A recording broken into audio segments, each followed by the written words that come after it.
our strength and Redeemer. You may be seated.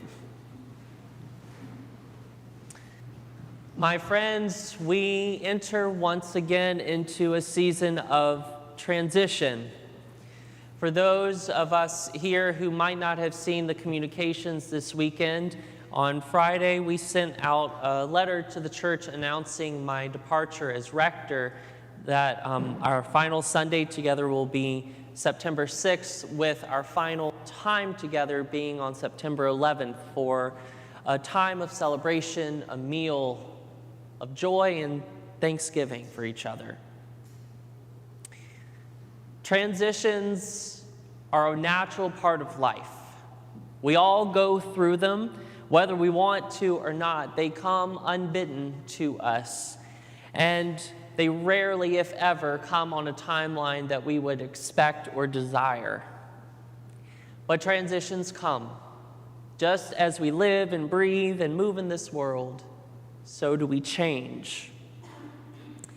And I just again and again am affirmed by how God's presence continues to move among us and to support us in our life's transitions. We see it today in the reading we have this morning. If only those RCL, those Revised Common Lectionary Board who put this together, it's almost as if they understood we needed to reflect on how do we faithfully move when things change. And so we can look into our scriptures to seek that nourishment, to seek that solace and that guidance. For instance, in our lesson from Genesis, we have a transition happening.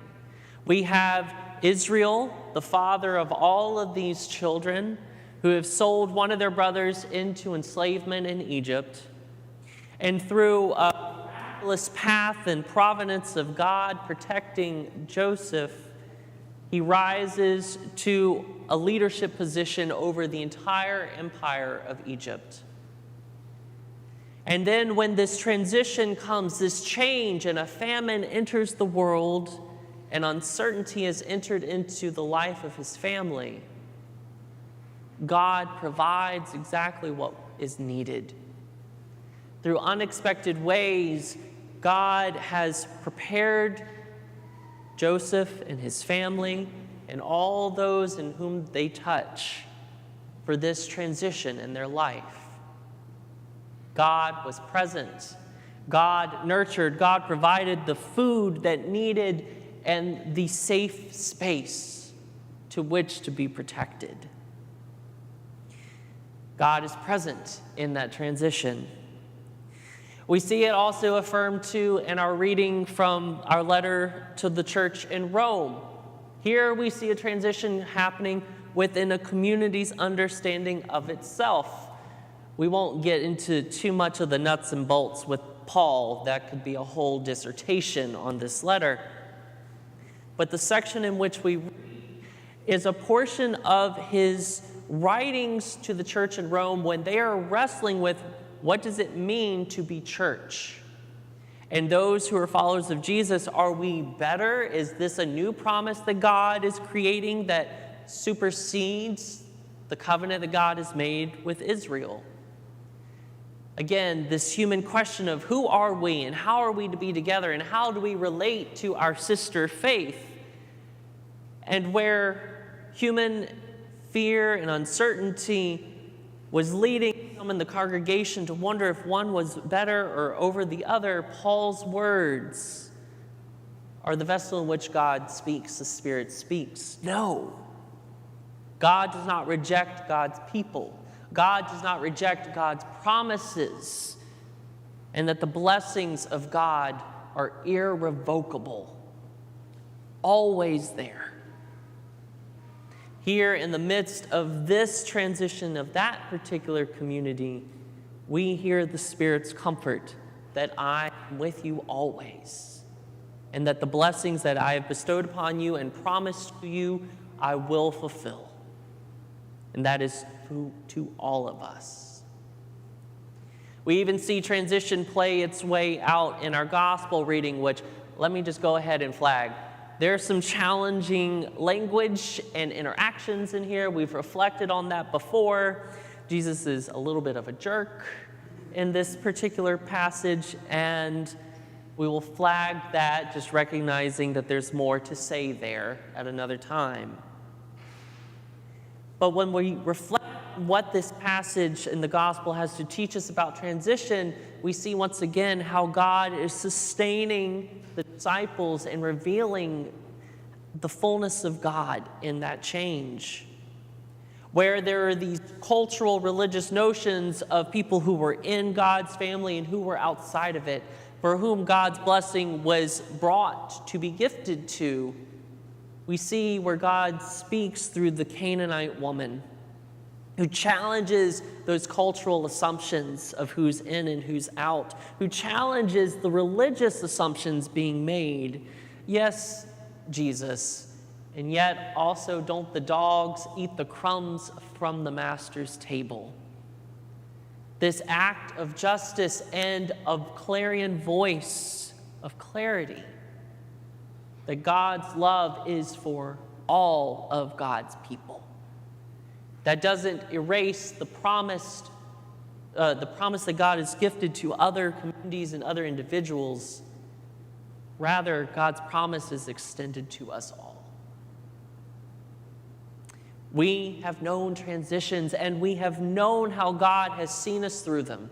How it's not just only been a space of uncertainty and questions, but also spaces of renewal, spaces to celebrate, of growth, of transformation.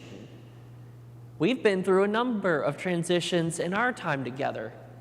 We started with 2 weeks in, COVID-19. I don't think any of us had that on our bingo card. And in the midst of a season where we did not know what was going to happen and how we would make it through it, God came among us, and God blessed us and gifted us with strength and resolve and love and trust for each other so that we could walk together. We learned how to worship in new ways. We learned how to serve those who needed our assistance while also doing so in ways that protected the health of other people.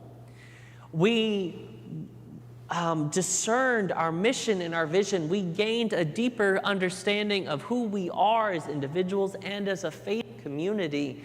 And that has led us into this season that we are in now, that has been filled with emerging ministries, transforming ministries to better engage people in ministry, even to the work that we have done to become a more intentional intergenerational community of faith. We had questions, and we had joys, and we had sadness, and all the things. And God was faithful with us through it all. And God will be faithful to us in this transition, in this season of change too. So in these coming weeks that we share together, I invite us to lean into our relationships with each other, to celebrate how God has indeed blessed us in this walk, in this journey, to celebrate how we have become more who we have needed to be, how God has inspired and transformed us in ways we never could have imagined. God is not done with any of us yet. God has a future in mind for Dominique and I as we transition to a new faith community. And God has abundant blessings in store for St. George's. And that God will walk with you through it too. So whatever we're holding, my friends, let's hold it together, trusting that God's promise is never revoked. We are never rejected. God's presence with us is unconditional. And God will lead us faithfully through this season too. Amen.